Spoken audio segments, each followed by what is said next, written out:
ആണവ പരീക്ഷണം ഇറാൻ നടത്തിയോ എന്ന് പോലും ചോദിക്കേണ്ട സ്ഥിതിയിലേക്ക് കാര്യങ്ങൾ എത്തുന്നു. തെക്കൻ ഇറാനിൽ ഞായറാഴ്ച രാവിലെ ശക്തമായ ഭൂചലനം അനുഭവപ്പെട്ടു. ഇന്ന്, അതായത് ഫെബ്രുവരി 1 ഞായറാഴ്ച രാവിലെ പ്രാദേശിക സമയം 8:11 കൂടിയാണ് ഭൂചലനം ഉണ്ടായതെന്ന് നാഷണൽ സീസ്മിക് മോണിറ്ററിംഗ് നെറ്റ്വർക്ക് സ്റ്റേഷനുകൾ അറിയിച്ചു. ഭൂകമ്പ മാപ്പിനിയിൽ 5.3 തീവ്രത രേഖപ്പെടുത്തിയ ഭൂചലനത്തിൽ സാരമായ നാശനഷ്ടങ്ങൾ ഉണ്ടായിട്ടില്ലെന്നാണ് റിപ്പോർട്ട്. ഭൂചലനത്തിന്റെ 10 കിലോമീറ്റർ ചുറ്റളവിൽ പ്രകമ്പനം അനുഭവപ്പെട്ടെന്നും റിപ്പോർട്ടുകളുണ്ട്. ഭൂചലനത്തിൽ പരിഭ്രാന്തരായ ജനങ്ങൾ വീടുകൾ വിട്ട് പുറത്തേക്കിറങ്ങി ഓടിയെന്ന് ആളുകൾ സമൂഹ മാധ്യമങ്ങളിൽ പങ്കുവച്ചു. അതേസമയം UAE ഭൂകമ്പം ബാധിച്ചിട്ടില്ല.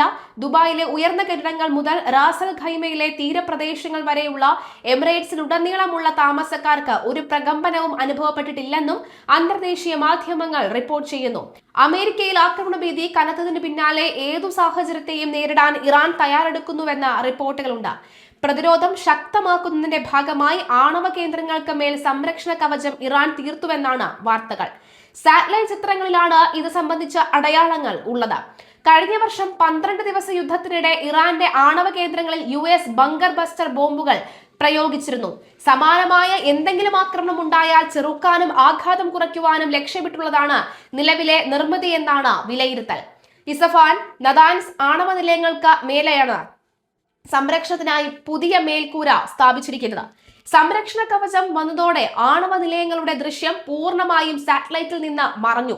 ഇത് തന്നെയാകും Iran ലക്ഷ്യമിട്ടതെന്നും വ്യക്തമാകുന്നുണ്ട്.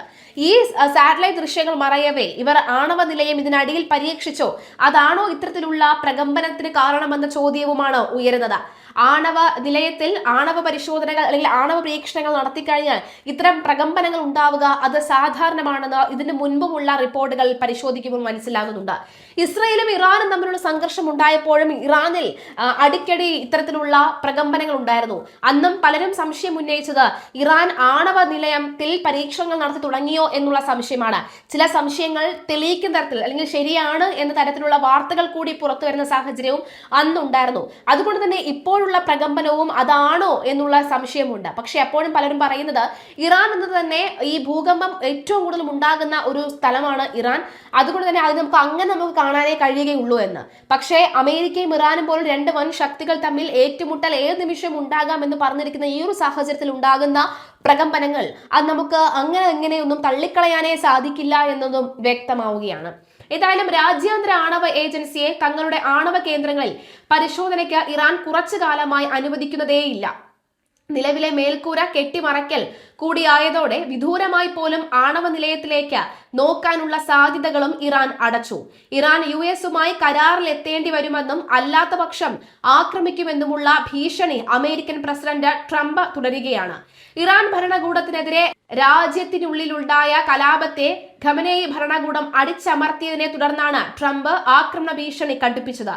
American വ്യോമവാഹിനി കപ്പലായ USS Abraham ലിങ്കണും missile വേദ കപ്പലുകളും മധ്യപൂർവ്വ പ്രദേശത്തേക്ക് US എത്തിച്ചിട്ടുമുണ്ട്. അതേസമയം ആണവ കേന്ദ്രങ്ങളുടെ പുനർനിർമ്മാണത്തിന്റെ വിവരങ്ങൾ അമേരിക്കയിൽ നിന്നും ഇസ്രയേലിൽ നിന്നും മറയ്ക്കുന്നതിനാണ് മേൽക്കൂര കെട്ടിയത് എന്ന റിപ്പോർട്ടുകളും പുറത്തു വന്നിട്ടുണ്ട്. ടെഹ്റാന് 220 കിലോമീറ്റർ തെക്കേയുള്ള നദാൻസ്, ഇസ്ഫഹാൻ, ഫോർഡോ എന്നീ 3 കേന്ദ്രങ്ങളിലായാണ് ജൂണിന് മുൻപ് യുറേനിയം സമ്പുഷ്ടീകരണം നടത്തി വന്നിരിക്കുന്നത്. 60% സമ്പുഷ്ടീകരിച്ച യുറേനിയമാണ് നദാൻസിൽ അപ്പോൾ ഉണ്ടായിരുന്നത്. ഇസ്ഫഹാനിലാവട്ടെ സമ്പുഷ്ടീകരണത്തിന് സഹായിക്കുന്ന യുറേനിയം ഗ്യാസും പർവ്വതത്തിനടിയിലാണ് ഫോർഡോ ഇറാൻ സൂക്ഷിച്ചിരിക്കുന്നത്. അമേരിക്കയുടെ ബങ്കർ ബസ്റ്റർ ആക്രമണത്തിൽ ഫോർഡോയ്ക്ക് ഉൾപ്പെടെ സാരമായ നാശനഷ്ടം വന്നുവെന്നായിരുന്നു റിപ്പോർട്ട്. എന്നാൽ ആണവ ശേഖരം ഇറാൻ സുരക്ഷിത കേന്ദ്രത്തിലേക്ക് ഇതിനു മുൻപ് തന്നെ മാറ്റിയിരുന്നുവെന്നും ആ സമയത്ത് വാർത്തകൾ പുറത്തു വന്നിരുന്നു. ഇറാൻ പുതിയ ആണവ കേന്ദ്രം നിർമ്മിച്ചുവെന്നും അവിടെ പരീക്ഷണ ഗവേഷണങ്ങൾ നടക്കുന്നുവെന്നും ഇസ്രായേൽ സൈന്യം ആരോപിച്ചിരുന്നു.